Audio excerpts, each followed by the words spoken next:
My name is Pankaj Pansari. I'm a visiting faculty member at Plaksha in the CSAI division.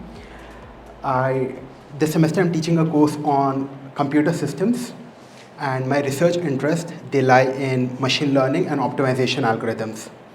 And these days my research is more concentrated on large language models, and particularly to test the extent of their reasoning capabilities and how to improve them.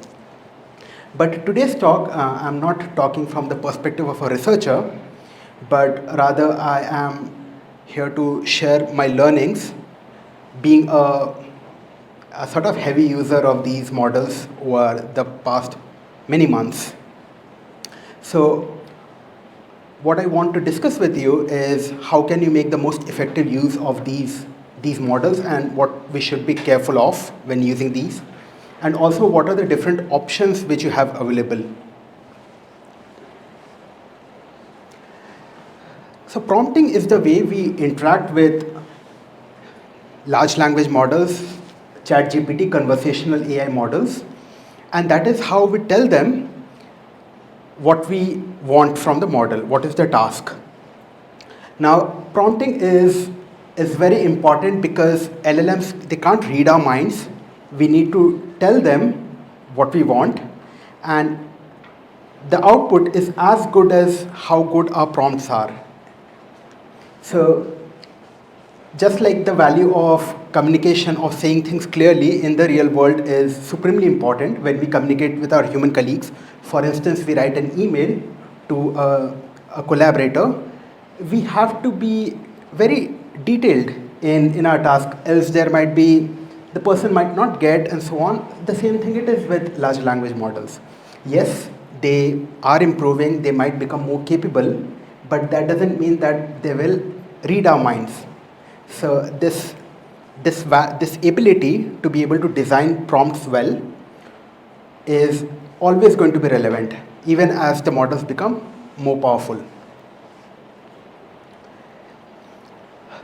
One way to think of prompts is we condition the model. So large language models are probabilistic models which are trained in a way so as to do next word prediction. And once they are trained, they have a set of weights which are huge billions of parameters. But that is not all. We have to condition it by the kind of text we give as prompt, the question which we give. And based on what that question is, we will get different outputs. So for instance, here are 3 prompts, and in the first one, if you ask, tell me about apple, it will tell us about the fruit.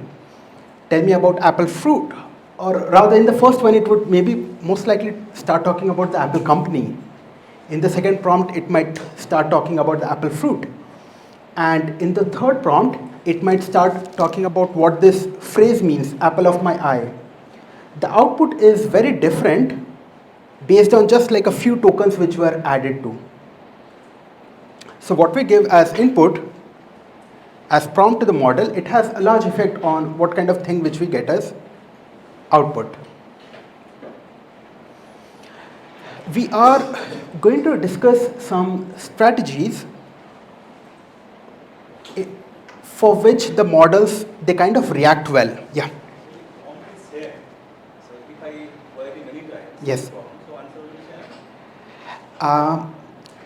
It will be more or less same. It won't be exactly same because these are probabilistic models. So there is a way to control the stochasticity of the output, but even at the minimum level, we do see there might be some variation. So one of the things which is really good when we are giving the prompts is this idea of assigning to the model role or responsibility. So LLMs are based around this idea of attention in machine learning models, and it's a fairly complicated concept. And well, depending on who the audience is, we might want it in a much simpler way, the explanation, and say if we give the prompt, you are a preschool teacher, explain how attention and LLMs work, the output will be in much plain language, a bit less detailed and so on. Whereas if the same thing is to be explained to an NLP professor, it would involve much more technicality. So the kind of output which we want, it can be, we can get that by sometimes telling the model that you are this. Okay. So here you are a preschool teacher or you are a NLP professor, and we'll see more examples. So here we are looking at these concepts with very simple prompts, but then we'll see how these ideas they build up when we come to a bit more complex prompts. And roles and responsibilities, apart from tailoring the output to the right audience, it also helps in improving the accuracy of the output which we get. So if we give it the first prompt that review this code and find any issues, it may return some decent results. But if we instead add that you are a senior software security engineer specializing in this, and now review this code and find any issues, and you'll be surprised to find that the output will be much better. Okay, so we don't really know the mechanisms of all these, that what exactly is happening inside the model, because these models are so big. But anecdotally, like, there are good research papers written on this topic where they found these things and they try to explain, but still there's no concrete agreement on these. But it makes a lot of difference. So if you have a critical task, let's say if you want to analyze data, maybe say you are a data analyst specializing in pandas or some particular library and so on, that will make a lot of difference to the quality of the output. So you said the output will be much better. Yes. In terms of security or overall, because the prompt is specifically giving a hint that look at the security. Yeah, so we are assuming that we are interested in the vulnerabilities relating to securities. Now, depending on if you are thinking of, oh, what are the inefficiencies in the code, maybe we can change this prompt a little bit. But right now, we are thinking only from the security vulnerability. Yes. And the output, the goodness of the output means that it will find maybe more issues and more relevant issues. Whereas in the first prompt, it might miss some of the issues. So what we are seeing in the second prompt, I've highlighted in khaki color, that is the idea of giving role. And we saw it in the previous slide as well. We give role to a model. Whereas in the third prompt, it's a related notion. We give responsibility to the model, that you are responsible for ensuring that this code meets industry security standards and prevents common vulnerabilities, and then review the code. And similarly, you will observe that we tend to get better results in this case. And just to maybe thinking of some other example, you can say that, yes. In my first prompt, if I said review this code for vulnerabilities, Yes. still it will be different? It will be different. Here in prompt number 3, for instance, it kind of gets this feeling that like it has a big responsibility, and if it misses something, it will have a big impact. And we don't know why it results in good output, but apparently it happens. So for instance, let's say we give it a document and we ask it to summarize the main points in the document. It will give some output. Now maybe it's so critical for us to not miss anything important, we can overemphasize that please don't skip any important point, it is very critical and so on. And it works. It works. But yeah, the idea of the roles and responsibilities, they give us kind of a way to specify also to the model exactly how do we want it to act. Because think of it, the model is trained on such huge amounts of data and it's a general thing. Now, if we wanted to take a persona, we can ask it to take a persona. For instance, maybe in some other case, write poem in the style of Rabindranath Tagore. Okay, not just write a poem, but in the style of you are Rabindranath Tagore. So that thing.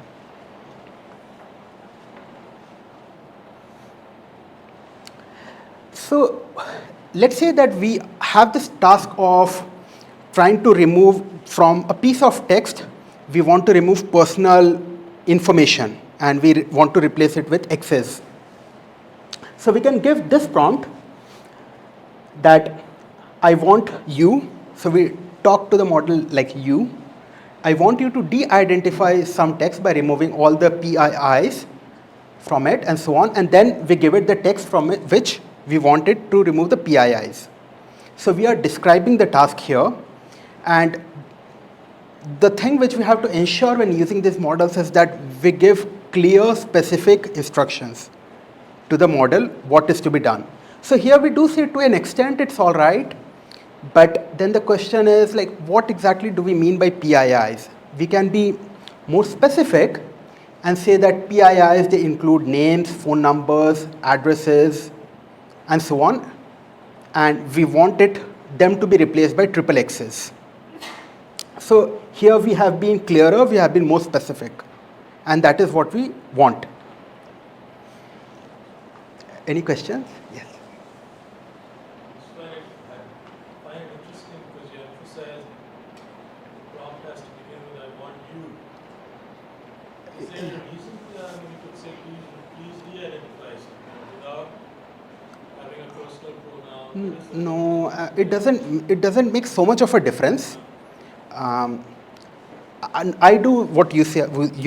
I also use please de-identify. I'll show you the prompts which I wrote. So I also do it in your way. But some people, when they converse with these agents, they converse with them in the way that they are talking to a colleague of theirs. So they try to be polite and nice and so on. But it's not supremely necessary. It's a good question, but yeah. So here we have this thing of we have described the task well. This is one aspect. Now we can improve how well these models perform by working with something called XML tags. And the models are trained to look at these XML tags in the text and they try to delineate, separate out blocks of things. And XML tags means something enclosed within these less than greater than symbols, and they end with that same thing but with a backslash. So these are called XML tags. Now maybe you can have a block for code, and it's better if instead of just pasting the code here, you put around that code. That is something, it makes things easier for the model. Yes. And just going back to the previous one. So if let's say in this list I have missed something, let's say home address or email. Yes. So will it take this, so this overrides the fact that personally identifiable information, or it will still, it will only take as it's a complete constraint, or it's a sort of only a hint that it will still replace those things also? So here that particular phrase which says PIIs includes this, it doesn't have that strong tone. Let's say if it was include these and only these, then it would limit itself only to that. In this case, I think what's going to happen is it will remove only those things which are mentioned here, but at the end it will also suggest that, oh, maybe this was also a PII, do you want it to be removed?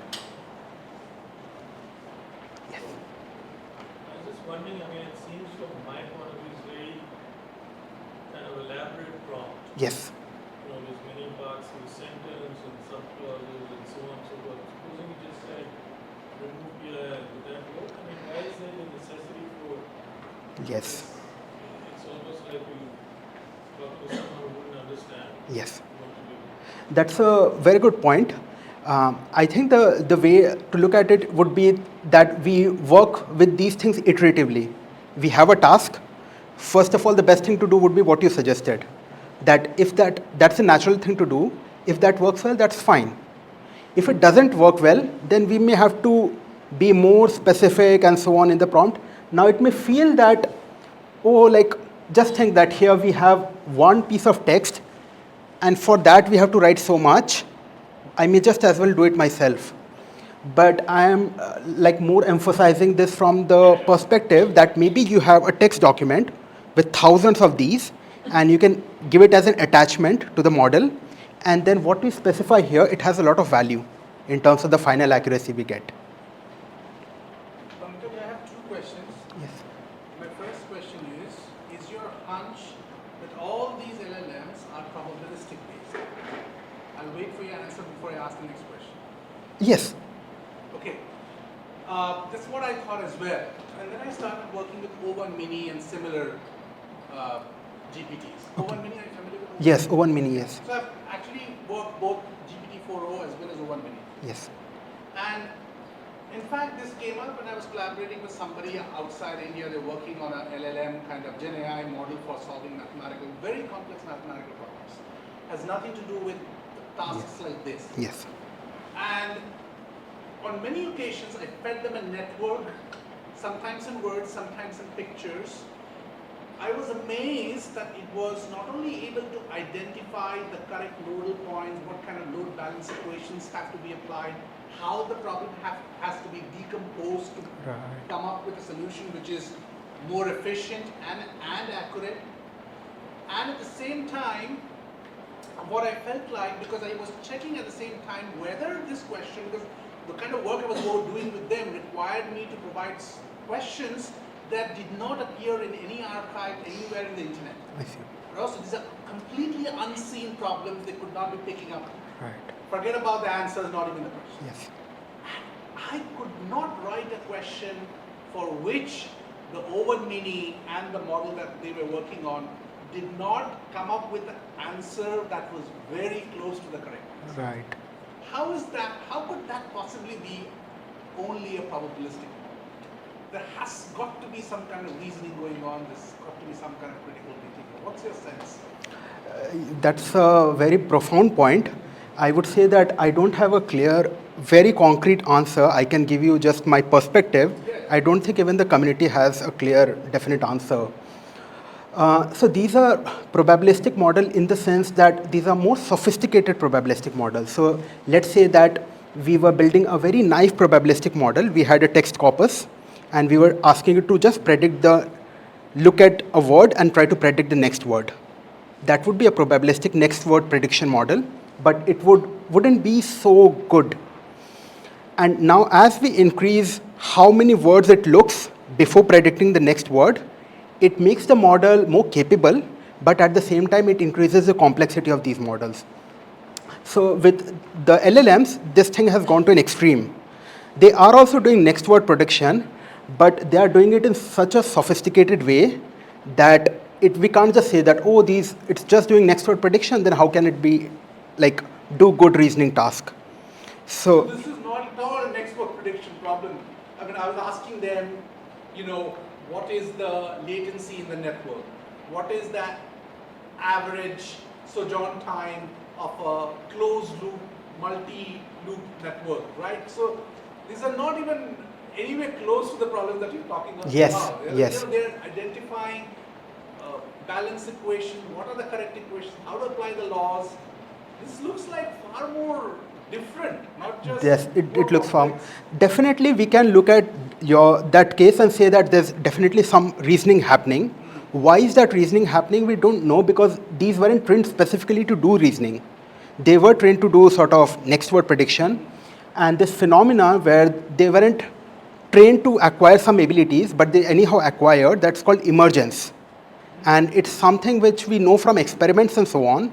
And I think that is what is most impressive about ChatGPT and Claude. That's how we got impressed, that this idea that back in like 7-8 years ago, the transformer model was proposed and so on. But 4-5 years ago, they thought that as we make the models bigger, they do things which were kind of unexpected, which we didn't train it for. So this is emergence. We don't know why emergence really happens, but it happens. Now, does it mean that we can keep on increasing the size of the model and make them more capable? To some extent, but it can't go on for always. So I would say that yes, they have to a good extent reasoning capabilities. They do make errors as well, and they do fail at some very basic reasoning tasks as well. So there's this landscape which we have, and it's for us to decide how much do we want to trust these models? Should we say they're intelligent or not, or something like that. Can you give the example of strawberry? Yeah, I know how many R's are there. Or Yeah, like yeah. Okay, like with these examples, which in the community will come across that, oh, like this is a simple prompt, and the model should do all right. I mean, it's a basic question, and the model does something really bad. But that is a function of time. So for a lot of those things, when I have tried them out again, I found that those things are no longer there. It doesn't mean that some basic errors are not there. I'll show you a few cases. But we can't, like, those things won't persist over time. So XML tags are something, like, as Aditya was saying, like, it's not something which we start off from, but it's when we realize that, okay, we have given a prompt, but the output is not what we wanted. So maybe I can make some changes in the prompt and get good output. And the value of crafting a good prompt is a lot when we have a large amount of data through which it's going to do the same thing again and again. So this is one thing, and giving examples is also how we can make these models more capable. So for instance, here, for that context, I give it a text, and then I show how to remove the PIIs. And it turns out that this helps the model. So you can try out with one example. If you want more performance, maybe you can give a handful more. In general, the thumb rule is the more examples we have, the better it is. There's a small caveat with respect to that. Let's say that there's a classification task, positive, negative sentiment, let's say. There's a chance that the model will kind of look only at the examples and try to just get what is the correlation of positive with only the examples which you have given there, and not think about like the general case. That's a bit of a thing which might come up, in which case the solution is just that we try to ensure that like our examples are general enough. So that might be something which might come up for you at some point. in fact, I've noticed you don't have to give the XML tag. If you just put it in codes, it'll do exactly the same. It will. We don't always have to give XML tags, but when you come to a point where you want to eke out a performance, there's a complex task, it fails, the first thing you think is, if I make it easier for the model in this way, does it help it? It's not necessary, it helps. And when we have a bit more complex problems which involve some aspect of reasoning, we do know that even now LLMs, they kind of struggle with reasoning tasks. But if we want to aid them, we can think of giving them a bit more space. So rather than asking the LLM to just take the question and give the output, if we let it kind of say that, think through it step by step, let it output few sentences and so on, its reasoning process, which you don't have to look at really, and then it will output an answer. It happens often that the answer is more correct than if the model was just instructed to give it once, like only the answer, without having that space to reason. So when you say that it has space to reason, what is it doing if I would not say step by step? Otherwise, how would it do? Okay, that's also a good question. So previously, if we didn't specify do step by step, then it would just try to give you, if you have a math problem, it would just try to give you the final answer. Because maybe it was thinking that it's not good to be verbose. The user is just looking for the answer. Right now, there's been more changes, and they often, when they look at a complex problem, they, by default also, they try to do step by step. No? So let's think through it step by step. They'll sometimes do it on their own, but if they don't do it, then you can aid that, you can stimulate that by giving, let's think through it step by step. Yeah, so that helps, particularly for reasoning task. Any questions? Okay. Yeah. I mean, obviously the language that you're using very interesting. You know, it's thinking, giving it space to think. Yes. These are all ways in which you describe what a human being does also. Yeah, but that's not my, I mean, the question is sort of saying, well, sometimes it does this, Yes. Sometimes it gives you an answer, sometimes it does step by step. How is that actually working? This alternating between different ways of. So do humans. Yeah, I know, but I want to know how. So it is acting like. I want to know how is this computational machine? Yeah. So How do you explain this? it looks a bit like how humans do because it's trained on human data. So there's that very human aspect to how the model was trained. And also, like again, it's hard for me to like concretely tell you what's going on within the model, but you can think that the model is being so big, it has many latent capabilities, and these are the ways in which we kind of maybe evoke those latent capabilities. So think that there's a big model, and we have a very strong lever conditioning by means of prompt through which we can activate some of them. So in a sense, we have the architecture, but we don't really know how it's working inside. No, we don't know. Pretty. We don't know, and it's hard to know. It's hard to know. Because the thing is that here we are looking at models of the size of many billions of parameters, and we can't do the study by looking at models with a few million parameters because it's not the same thing. The scale emerges only the properties emerge at a big scale only. Human brain, yeah. So it is the case that for complex reasoning problems, you will be going for step by step. But for simple problems, you will be going just giving answer. That is something we would like, and that is what it does tend to do. But if we see that there's a complex problem and it's not doing well, maybe it's not thinking through it, then we can specify like this. And we can even go a step further and have this notion of a sketchpad by saying the model that like you have within these tags called sketchpad, it's like an area in your output. You can write whatever you want, which helps you to think, and finally you give me the answer. And that's a bit like the previous thing, but again, by experiments, we find this gives like it works well. I think the benefit also of this approach is that let's say that when we are trying to programmatically work with the LLMs, so we get the output of the LLM and we just want the answer. So we can ignore the thing between the sketchpad tags and just look at the answer. So here what we are saying is go in a two-step process. So we are trying to summarize a meeting transcript, and first, like think how you would like to summarize in the sketchpad, and then take that sketchpad output and give me the final summary. So it's a two-step process which we are encouraging. So I see that we're using like codes and other sophisticated ways of putting inputs to your prompt. Yes. As LLMs have advanced more, is there a difference between for a prompt that I'm using codes for versus I'm using a natural language in which I'm explaining it in paragraphs? The same thing but in different formats. Do you see that there would be a difference in the output that it will generate? Right now there does tend to be a difference in the output, and it's not really code.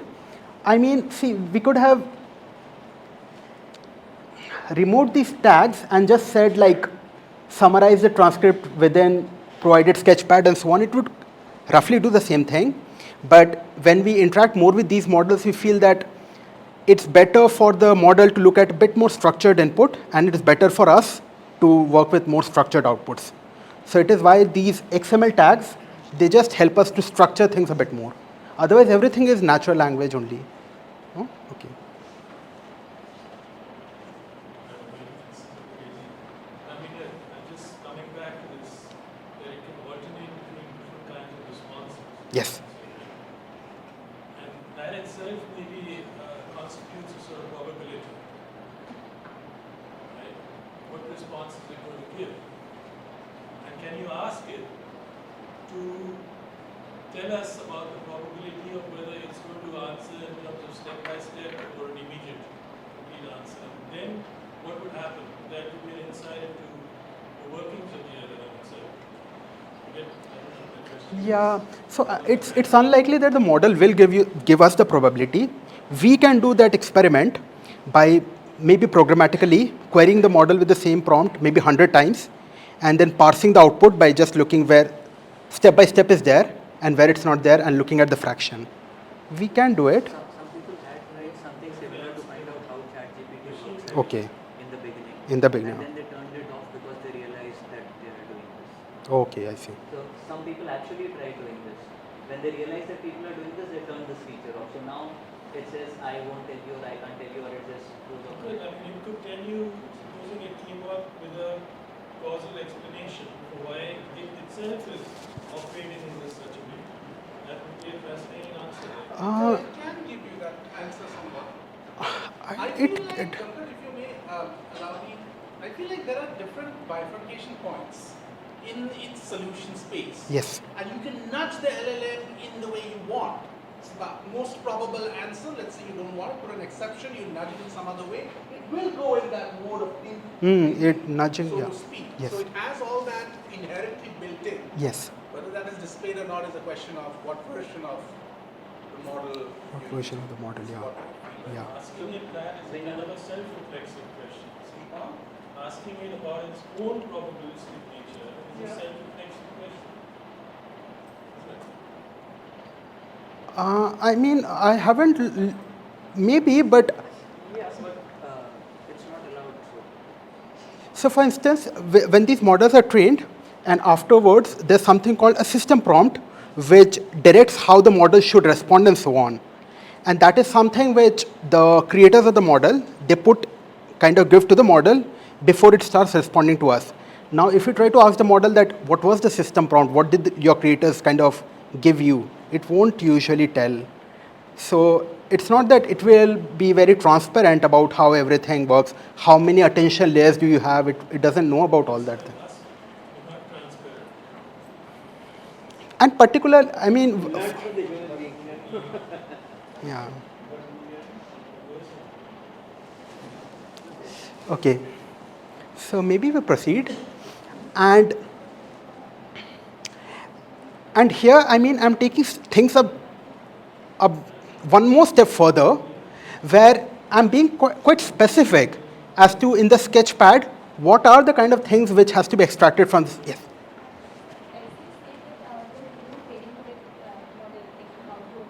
Yes.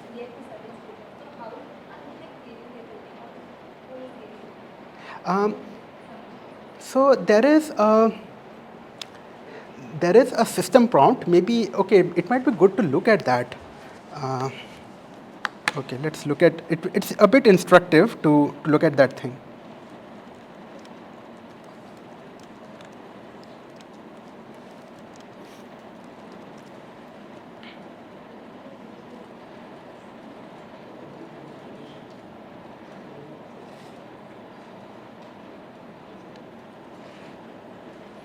So someone from Claude, okay, it looks, I don't know if you can read it. So the people at Claude, they kind of released their system prompt, and it's a very good thing, like it's very instructive to look through it, what they gave. The assistant is Claude, created by Anthropic. The current date is this, and it's helpful to know like where in time is it. The Claude's knowledge base was last updated on August 23. It answers questions about events prior to and after 23, and so on and so forth. It gives concise responses to very simple questions, but provide thorough responses to more complex and open-ended questions. If it is asked to assist with tasks involving the expression of views held by a significant number of people, Claude provides assistance, even if it personally disagrees with the view being expressed and so on. It doesn't engage in stereotyping and so on. If asked about controversial topics, how should it behave and so on. So this is how we give the system prompt, and part of the work of giving the system prompt is also to put guardrails on the model, because the kind of data on which it was trained was, some of it is just horrible. So we don't want that to come out in responses to us. Like some parts of the internet are filled with like hateful, racist words, biased words, and because of these guardrails which you put on those models, it doesn't do those same things. Not always successful, but by and large. And system prompt is one way of doing that. There are some other ways as well. Okay, I will show you some examples where we use system prompts to make the model function better. We'll. Sorry.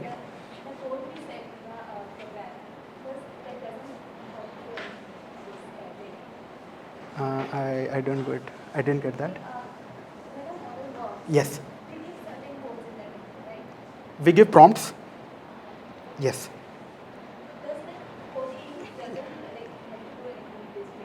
So this takes precedence over whatever prompt we ask. So we can't, if we ask something, a prompt to do against something, it won't do that, usually. This takes precedence sort of. Does she understand prompt is the input to the model which has already been inputted? Yes. So once we have trained the model, the input which you give, that's called a prompt. Yes. I'm just imagining, let's say, the data. So you're deriving the data as far as I understood from, let's say, the internet. Yes. Existing sources. Yes. So in a sense, that domain, that world is already determined. Yes. It's deterministic. Yes. Data, because data already suggests what is now. Yes. Right? So we're dealing with a deterministic world. Yes. But we're expecting something that is there something about this LLM system that is non-deterministic? You understand my Probability question? estimation. No. That's what we do even without it. So I know, but I'm asking because without that it seems like you're not dealing with a deterministic world always, right? No, we For are. example, I didn't know you could speak this way. But you know I speak very often. No, but you haven't spoken yet. But he's right. Because he hasn't spoken yet, he speaks very often. That The should give you a probability is clue. that No, it's not the same thing. I don't think it's the same thing. It may give me a clue, but it's not. This is not occupying the future. It's occupying one realm of temporality, which has already happened. All the data over there is not something that might happen. So in that sense, it's already been determined. yes, it can't. Yeah. World which is you're predicting because you don't know what's going to happen. The future is, Yeah, we can't use. Past world. You don't know the future world. Yeah, but but this predicting- world is the one world inside the LLM is the past world, right? It's Right. not the future world. So what aspect of it is dealing with the future? The Is there future any world is aspect? also known, bro. Is it? Of course, all the possibilities. You have an infinite That's set of not critical possibilities. there. It's not known. Saying infinite set of possibilities is exactly the opposite of saying it's known. Okay, like personally, okay, this is also a good point to say this. We looked in the system prompt that it was saying you have training data up to this point. If we ask it something beyond that, something about yesterday's events, it will just say that I don't know about that. I only have training data up to this point. And even for us, maybe we shouldn't ask it like maybe, I don't know, maybe Olympics which it happened, which nation won the most medals. We can't do that. Maybe what he's trying to say is an equivalent of a prompt which would say, who will win the swimming Olympic gold in 2048 if there is an Olympic? What does GPT say? What do you think? I think it will mostly say that I can't predict about the future. So it's possible to make some predictions based on the historical data, but that is not something which the model would do on its own. So the model is doing some, I guess like, no, I'm saying that it's doing some handful of tasks. It's rearranging what is already known, right? Yeah, in a way, yes, yes, What is not known yet. yes. Can't deal with that. No. Then what is So the claim, It's hallucinating, even if something is not known, still. sometimes, like for instance, when it's so clear that we are asking something about the future or about something past the training data, then it probably will say directly. But then there are some gray areas where it hasn't seen the training data, it might hallucinate in that, Unless taught otherwise. unless taught otherwise. I'm saying that that's okay. I mean, that word is deterministic, but the arrangement is maybe not deterministic. The arrangement of the deterministic of the data is not deterministic. In the sense that might not be within that frame. And that's where the change comes, when he showed that if you change the prompt and ask it to go step by step, Yeah. then the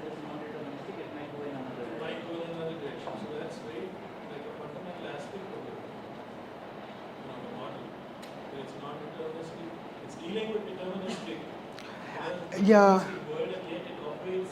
So there is an element of chaos. that is there. Like the data which we have, it's a fixed corpus of data, but it doesn't memorize the data.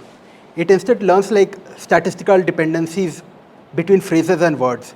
Because if it was try to memorize that data, it would maybe need a huge amount like of parameters we don't know, and that is not what we usually aim for in machine learning, to memorize the data, but instead to learn statistical dependencies, and that induces non-determinism. You see, but the statistical dependencies could also be contradictory. Because if for the same thing, it could say false and true, both, because some data may be different. Not everything is factual. There are opinions Not also. everything is factual, yeah. See, there have been some big issue, and it predicted some opinion on some people, Right. because it picked up the data from somewhere and it predicted the personality, and then created a huge problem with Organ during the election. so I think in many cases it's also predicting, Right. like an astrology. Right. Because whether it's true or not, again it's doing on the basis of there's so many people who are predicting also. So it's picking up the data and making future predictions. Those predictions, whether they are true or not, that's a different thing. Okay, so let's continue. Another like a general guideline is that if there's a complex task, then, and let's say this is the previous prompt and there was a lot happening here. In fact, this can be decomposed into 3 different prompts, 3 different tasks, and we can go sequentially one after another. So we first ask it to do the first thing, then we ask it to do something else based on the output which it had, and finally we ask it to do like the final step. And that is what personally as well I have found, that when there's a complex task, then rather than asking it to solve it just in like one go, if we break it down ourselves and do that, it works much better. Yeah, it does much better. So we do know that hallucination is a bit, yes. Can I directly ask it to break it? Will that still do an equally good job? Sorry, if we don't decompose it. I don't decompose it myself, Yeah, and yeah. I just ask it in the prompt Yes. that you please decompose it. Will it still be equally good? Yeah. There's a bit of a thing that what is happening here is that we give it a prompt, it gives us an answer, one answer. It doesn't have that agency in some systems to like run again and again based on the output which it has. In a way, we are validating the answer at each step. Yes. So hallucination is a big problem with these models, and we can't really it's a complex subject. We can't make it go away. But in some cases, like for instance, we have a document and we want we give a question which has to be answered from that. In these kind of scenarios, it's possible to reduce hallucination by giving the model the option to just say that I don't know, I'm not sure. And when we do this, it turns out that when it's really not sure, instead of hallucinating, it does say that I don't know. And sometimes it does reduce factual errors, particularly in the context when we have a corpus of document and we are asking something related to that. So provide an answer only if you are highly confident. That's factually correct. Now, related to LLMs, there are a lot of concerns. First of all, the aspect of privacy. We have to be careful not to give confidential data as part of our prompts. Now, the policy of these organizations, Anthropic, OpenAI, is that the data which we give, by default, they won't use it as part of their training data. Okay, but still, it's not something which, when there's a question of confidential data, we really shouldn't be passing it. How would they use it to refine the model? Would they encrypt and then use it? No. They won't use this part of the data. They can do confidential fields in the data. So right now, even that is not there. Whatever interaction we have, it won't go as part of the training data. That is their claim. We don't know what is happening finally. That can't be true, right? Because when you ask on a certain set of topic, the answer keeps getting better and better. That's a good thing. That's a good question. We don't want that improvement to happen by training on that data. Like for instance, if there was a reasoning error, if it trains on that error, it's going to get it right. But we instead want whatever training it does on the corpus and so on, it improves its reasoning capability, and next time when I ask it again, then it does well. So in terms of like scientific experiment, it's a good practice just to not include any of that. And I think like they might be sensible enough for this purpose, and that is what they say. They don't try to include that. And what the improvement which you see is really due to the improvement in the models, the training, and the quality of training data. So that is there now. If we are working with models, if we have to work with LLM models in a confidential data, then it's better to make use of open source models. They might not be as powerful as the proprietary models, but that is the best option. So, could you mention an effective way as to how we can unlearn the data the model has? So, you mentioned that through prompting we could condition the Yeah. model to behave in a certain way.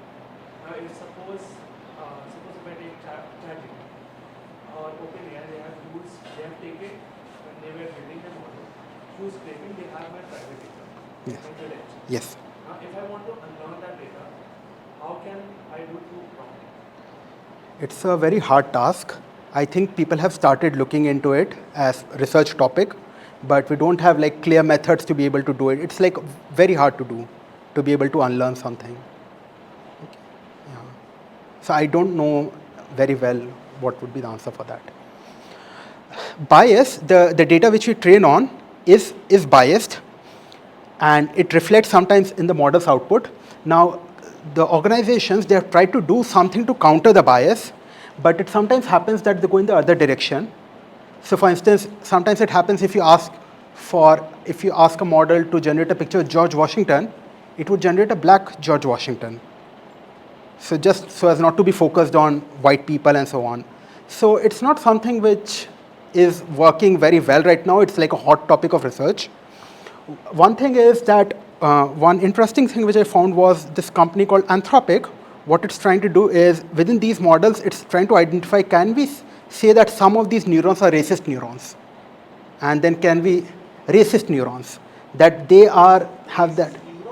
Yeah, meaning that like they are thinking in this way that all the different properties of models, they can be attributed to different pathways or so in the model. And then they tried different layers and so on. Then they think that, can I just fix this and everything will be all right? So it's something which they're thinking, it's not yet done, but this is one way. I think like these models will get better over time in terms of the bias.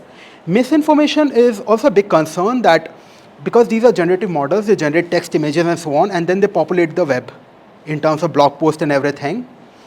And it's also important for us, like as educators, to know when a work was AI generated or not. And this is again like a hard question which people are addressing in their research. And one of the interesting lines of work is regarding watermarking. So maybe watermarking in case of images is relatively easier to think of, but in case of text, what happens is that they try to embed statistical signal in the text such that the output is very much the answer to the prompt, but still by like some statistical procedure, you can compute a quantity which will tell you that how likely it is that an LLM generated this. So and this is, at least Google Gemini, they have put it into practice, and I think it's going to become more and more popular over time. So that's a bloody line. I'm thinking of plagiarism. It's probably what you have in mind. Yes. Right? But what about a situation when I ask the GenAI, ChatGPT, to write a letter for me and use that as a template to just garnish it, ornament it? Does that come under? Ideally, we would want that shouldn't reflect if we have taken inspiration, we have changed things around. That wouldn't be really. We would say that okay, this was AI generated. This we would say it was sort of our creation, and in that case, But you think about it, when we work with copyrighted images. Yes. If an image is copyrighted, you do any derivative work out of that, that's copyrighted under the original license as well. So why does it not hold true for text or letter? Or yeah, it is a hard thing. Like there this is something which is hard to say, but the kind of watermarking work which I have looked at is that if you just directly take the text from the model, the signal will be high. If we perturb, like rearrange things, the signal will be high. But if we then modify things like replace words and so on, then the signal will start decreasing. Now, whether that's a good thing or a bad thing, I don't Or know. is that legal or illegal? More than Yeah. It depends upon context as well, I think. Yes. Yes. I just wanted to add to this point that you're raising. But think about it historically, there've always been kind of ghostwriters. Hmm. So it's not just that we're asking AI to write for us. People have employed, and they do that now also. In many cases, Even people research get proposals paid now, yeah. Huh? So, It's a whole business for writing research So thesis. that's, again, I find it interesting that we think this is something new happening, but there's actually precedence for this, in a sense. Asking someone else to write it and putting your name underneath. Right. Yeah. And then, these questions that arise, ethical and so on. It's kind of a transfer of the same issues maybe into this sphere. I think a more difficult situation is where someone is not a native English speaker and they draft something, but they don't want to give a very incorrect, grammatically incorrect thing. So they ask the model to improve and give output. And really, it's not their fault if they take the output and submit something. They don't have good English abilities. But if someone is just looking at the watermarking signal, then they would say that, oh, this This has will been also have an impact if the other person knows Yes. that he doesn't, or Yeah. she doesn't have good English abilities and reads it, then immediately knows that it is Exactly, yeah. No, so the thing is, we would want to distinguish cases where we would want to watermark in some cases, but in some cases it would be not so good. So there are a lot of challenges, really, not just technical challenges. Are you familiar or aware of the laws on copyright? No, I'm not very. GenAI? Okay, that's such a good topic. So the copyright laws, when it comes to humans and so on, the laws are relatively well established. But it turns out that we lag behind when it comes to haven't given that much thought. Maybe these models, their technologies, they got developed so fast, and now countries are catching up to define what is violation of copyright and that what is not. And that work is going on. I think Europe is doing quite well there, but US not so much, and India also maybe not so much. So it's something which is being hotly debated right now. Is it a question of our own lethargy or cultural lethargy, or is it a question that the legal framework and the theory of the legal, how justice is and legal and all that happens, becomes very difficult when it comes to the digital scope or GenAI? I don't think it's so hard to judge these things, but the thing is, having any legislation in place, it's a matter of many years, and we haven't really had the time. It all just came somewhere. Not even lethargy. It's it just came a few years ago, and now it's going so fast that we have not been able to play catch up. Now, when let's say EU tries to establish legislation, and so they have to get so many people involved, and it's a lengthy process. So that's there, and I think also the issue comes with commercial interest. These are very big companies, and they have vested commercial interest, and they wouldn't want their models to be held back, and they try to lobby very hard. Okay. Yes. So what I wanted to ask was that the text that is generated, it has statistical signal, as you said, right? So when we use AI checkers, is it that thing that's being No. For that, we kind of need to know what procedure was used to embed the statistical signal, and that we don't know. That only the organization who did it can tell. Okay. Yes. So a lot of times you're working with libraries or other sources of documentation. How would you recommend us to give that knowledge to LLM so that we are able to generate things from that proprietary or things it might not have the knowledge for? Yeah, that's a very good question. I'll answer it in a little while. I'm very excited about that. It's a good question. Copyright is an issue, thinking about copyright laws. Now, carbon footprint is also an issue because these models are so big. They run on big data centers. Maybe things might improve as people are working on bringing more capacities to smaller models. Maybe our own laptops might become better to be able to run those small models ourselves. But right now it is a challenge which we don't have a clear answer to, the carbon footprint and hallucination as well. Like there are some strategies, but by and large, the models hallucinate and it's hard to do much about it. Oops, sorry.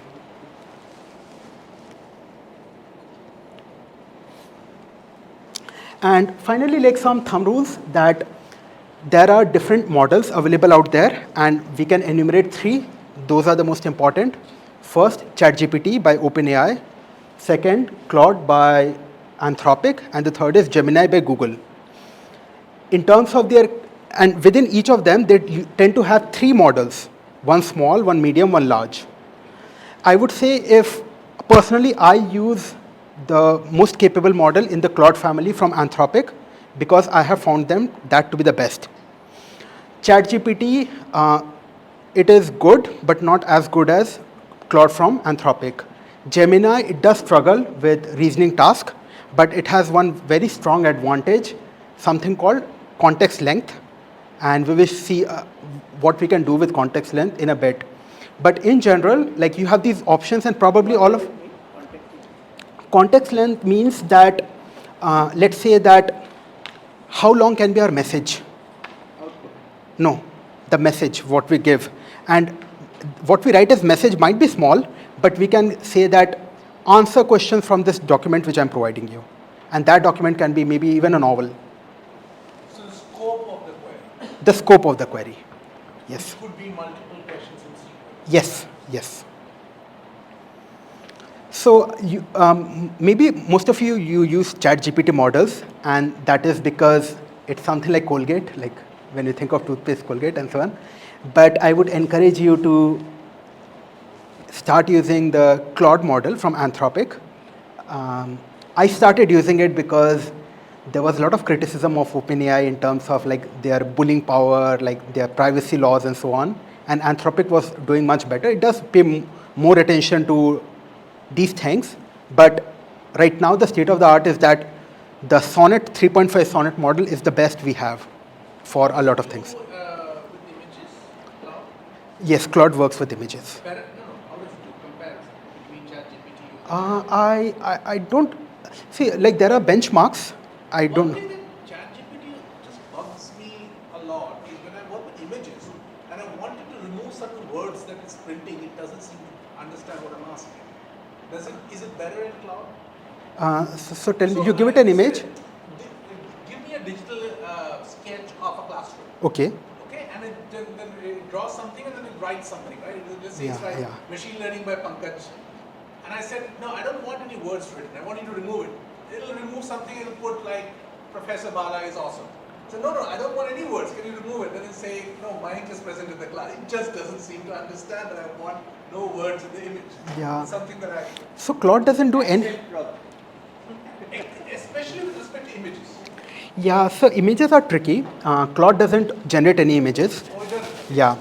And with ChatGPT, I would say that not to trust their image generation capability.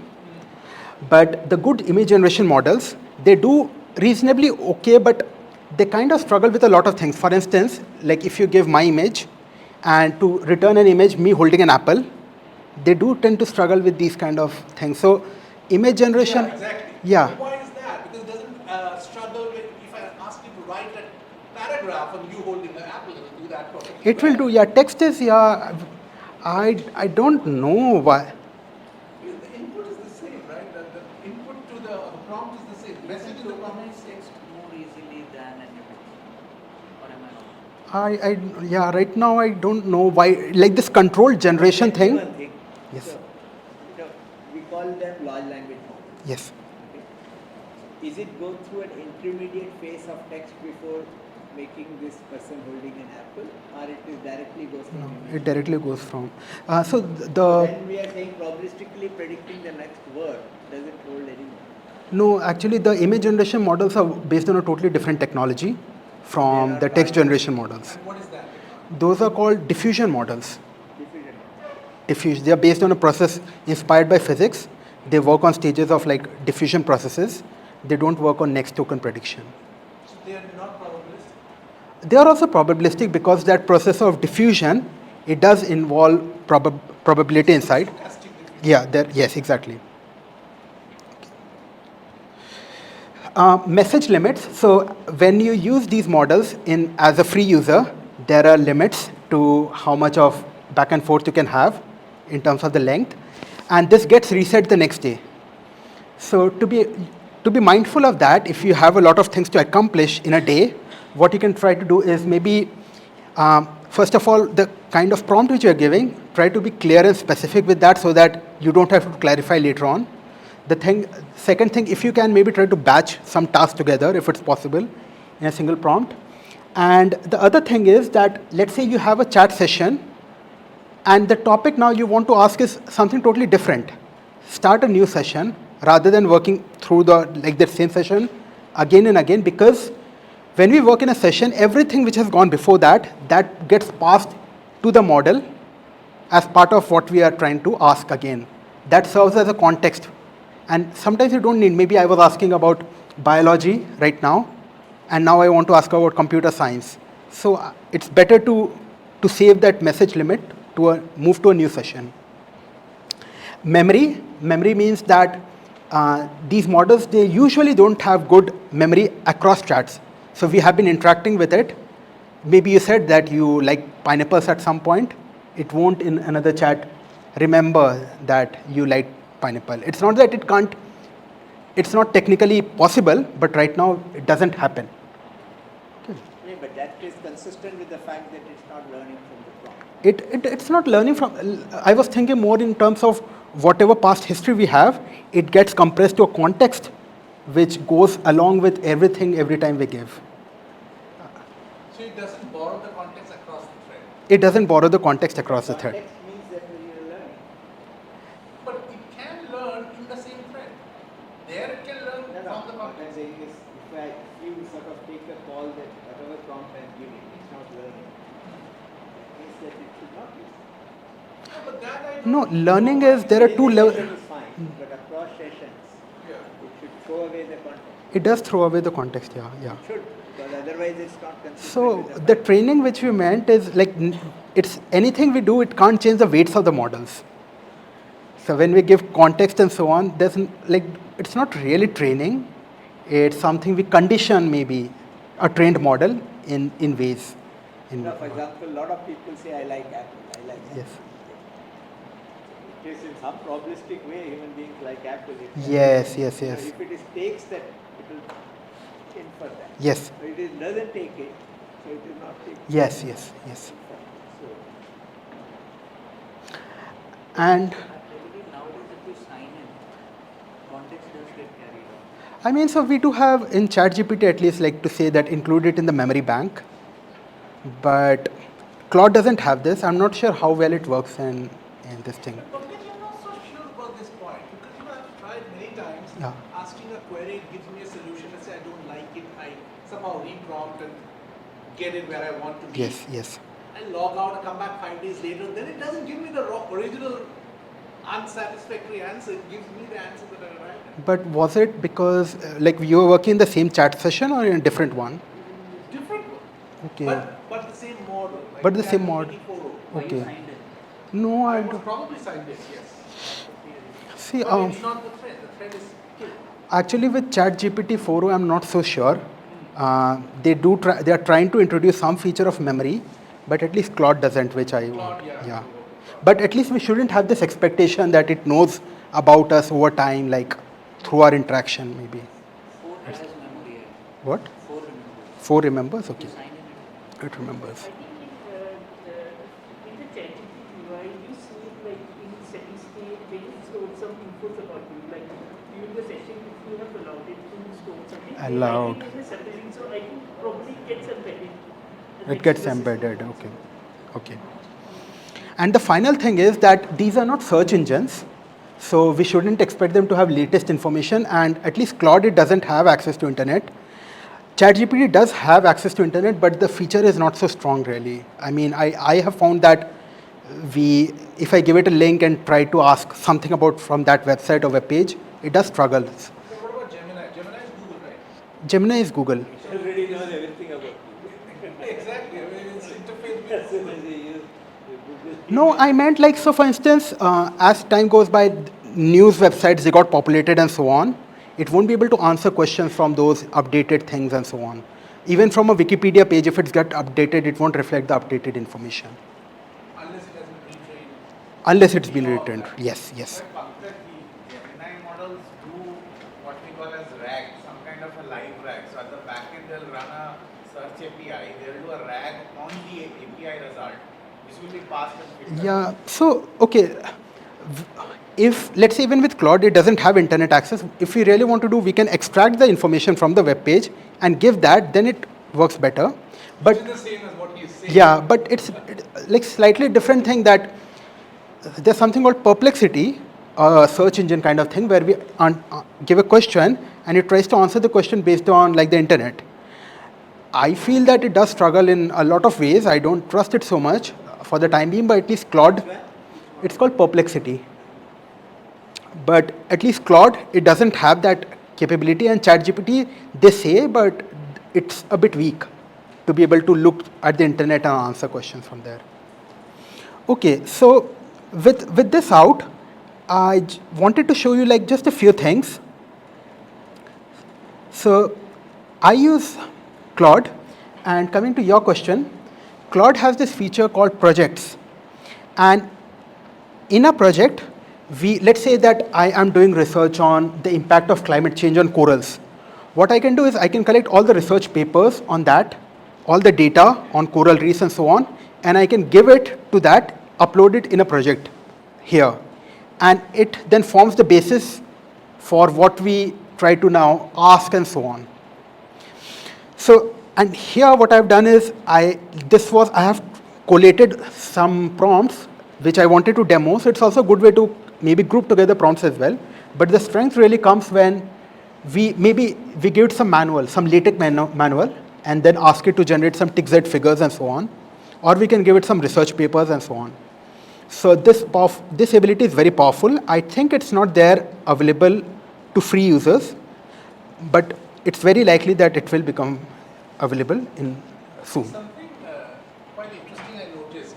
So I'm reading, one of the books I'm reading right now is German classic by Goethe called Faust. It's Yeah. an epic drama, epic, right? So there are multiple different translations, English translations of Faust, if I have your book.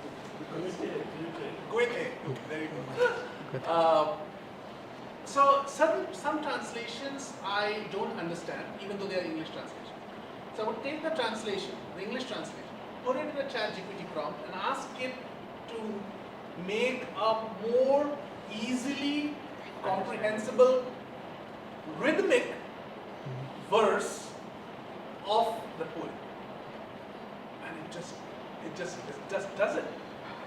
Yes. How is the next word prediction happening here? Because it's like very creative.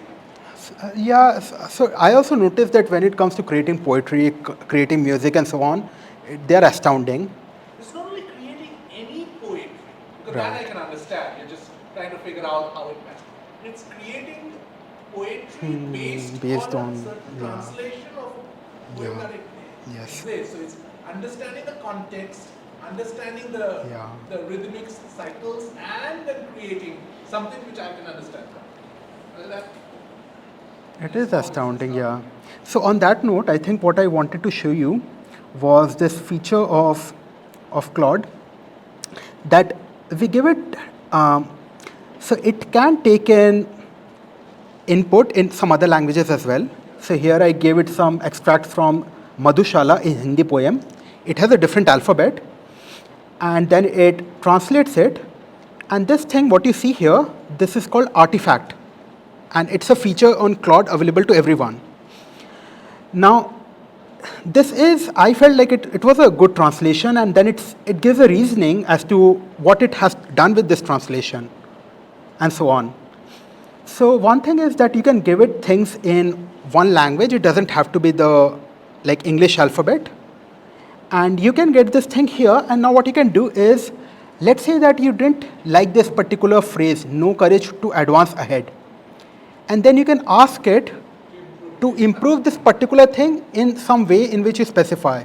So this is an iterative thing, and when I do that, it will rewrite that here. It's like a a Sketchpad, if you think, and it makes working with code and so on very convenient. So this is a feature which Claude has. Maybe OpenAI has, or maybe it will come up with it. But we should make use of this feature called artifacts. You could reprompt it in GPT-4 Okay. and ask it to Yes, different attributes. that's a bit more tedious. Bit more tedious, yeah. But even then, I mean, this is pretty good, right? Yeah, this is a good. Yeah. I felt like it was really good. The translation, I liked it. And it maintains the Rhythm, cadence, yeah. Yes. Now, another thing which I wanted to show you was that the ability to work with images is really powerful in this kind of sense that here we have dense mathematical equations from a textbook. Now, if I try to generate LaTeX by hand, it's very tedious. So it works really well in this case to transcript this. And if we look at the answer, we see that by and large it has done very well. But we see that here this thing is actually should be in the exponent. So we notice like this, and it's all right because I think like if you look at the quality of the image, it's not so good. So I think it's okay to make mistake of this. But this is something which we have to kind of iterate over. It's not that we get what we get from the model. What was the mistake here? It was just like here this to the power of this. It didn't realize that it's to the power of this. 4 upon alpha square minus 1, whatever is there. It just multiplied it here. And if So coming to DeepL, which is a very accurate language translated as poetry also. So it's probably using a software like that. DeepL. no, it doesn't. I mean, it can't use DeepL because it is a separate company. They have their own proprietary model. But they kind of work on the same set of technologies. It's optimized towards language translation, and this one is a general purpose. But what I want to say here is that the workflow which we should have is that we get an output, we inspect the output, and if something is not quite correct, we ask it to improve that. So for instance, here, I said that this is not quite right. There's a term which is in the exponent, please check. And then it kind of gave me something. The term was correct. It again didn't put it in the exponent. You did the correction. First of all, I told it to do that, correct it there. And even there, like it corrected the expression, but it didn't put in the exponent. And then I thought, just I'll take the output and put the exponent myself. So this is something we should expect when working with these models. Not that everything they give is like perfect. Yeah, but that still simplifies. It simplifies very much. Very, very good. Yeah. And so here is another good thing that I said that there's a problem to do arithmetic series and to draw a visualization which can explain me that. And here if you look at the visualization, like it shows you how to think about it visually. So it says that add up the two numbers at the end and so on, and the sum will remain the same. And it's by and large it's fine. You know, it works well. The thing which I wanted to highlight here was this capability that the artifact which we have, it can also generate visualizations. Maybe their capability will become better over time. Actually, the visualization capabilities, if you want to do like a data science project, is actually very, very good. Right. I haven't done much of that. I'll try it out. Yeah, I did it this time in my course, and it's like made my life like crazy. Create all kinds of animation for math models, regression. Yeah. And like look at this, like there's a simple problem of crossing the river and sheep and goat, and it does like a very weird thing. So it says that load the sheep in the boat and go, unload the sheep on the, so it's basically that the boatman is standing with a sheep here, there's a boat with two places, how should both the sheep and the person go? I mean, it's such a simple thing, but it says load the sheep in the boat and row across, unload the sheep, return alone, get out on the original side. It is not what we were asking for. So just to say that, you know, like there are these small reasoning things which are still there. We shouldn't fully trust them. And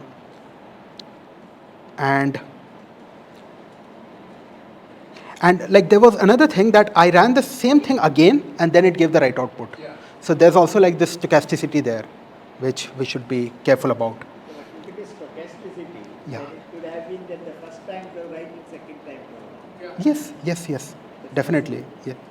Yes, it can. That's also possible. Yeah. So it's not always learning up. No. It's not always learning up. Yeah, just stochastic. And I think like the final thing here, this is a bit of a complex prompt, but you can just write this prompt and have it with you. And this is a way to interact with research papers. So there's a microeconomics paper by Esther Duflo, and I ask it to kind of summarize for me in specific ways, like for abstract, tell me this thing. And it works reasonably okay. Now, the reason why I'm showing you this is in Gemini. And we can't always do this thing in Claude and OpenAI, like ChatGPT, because of the context length limitation. So research papers, they tend to be long.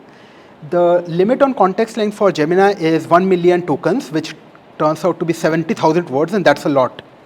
So we can do these kind of big things with Gemini. So I haven't investigated for the correctness of the what output, but what I did was, I looked at like a very small, minute thing in the paper, and I asked like, where was the organization Spandan, like born, sort of like, where did it come up? And please also give me where did you find that information in the document. And it gives me, it gives, yeah, it does give like, Guntur is right. I don't know why I'm not able to see here, but maybe if we run it, if you run it once more, then it also gives you where that thing is present exactly. So that is something which you can do, is ask question out of a long document and ask it to cite where did it get that information, so that you can double check. And finally, I won't go through this example, but the long context length of Gemini means that you can also reason over it using videos. So you can give it videos of up to length 1 hour and then ask questions based on video. How does it compare in terms of subscription between Gemini, Cloud, and GPT-4? Of course, I know. Yeah. But how expensive are per month? They are equally, almost equally. Yeah, almost equally. Okay. For this, I think you can even run on a free basis, this in this way. Yeah. Is this model multimodal? This is multimodal. As it is, suppose someone is moving something on his phone from his pocket Yeah. in the video. Yeah. And you can ask the system what was it that the person moved from his pocket. Yes. Yes. Yeah. So only in Gemini model multimodal or? Yeah, we can't give Claude video. We can give it sequence of frames from a video, but we can't give it video. I think in the OpenAI you can't give a video. Yeah, so we can give sequence of frames. That sometimes works, but it's not as good as this. Gemini uses the multimodal feature, whereas in OpenAI you use the transcript of the video. Yeah. So that's the advantage of having a long, very long context length, that we can pass longer videos to it, and even audio. Okay, so maybe we should close the lecture here. Thank you for coming.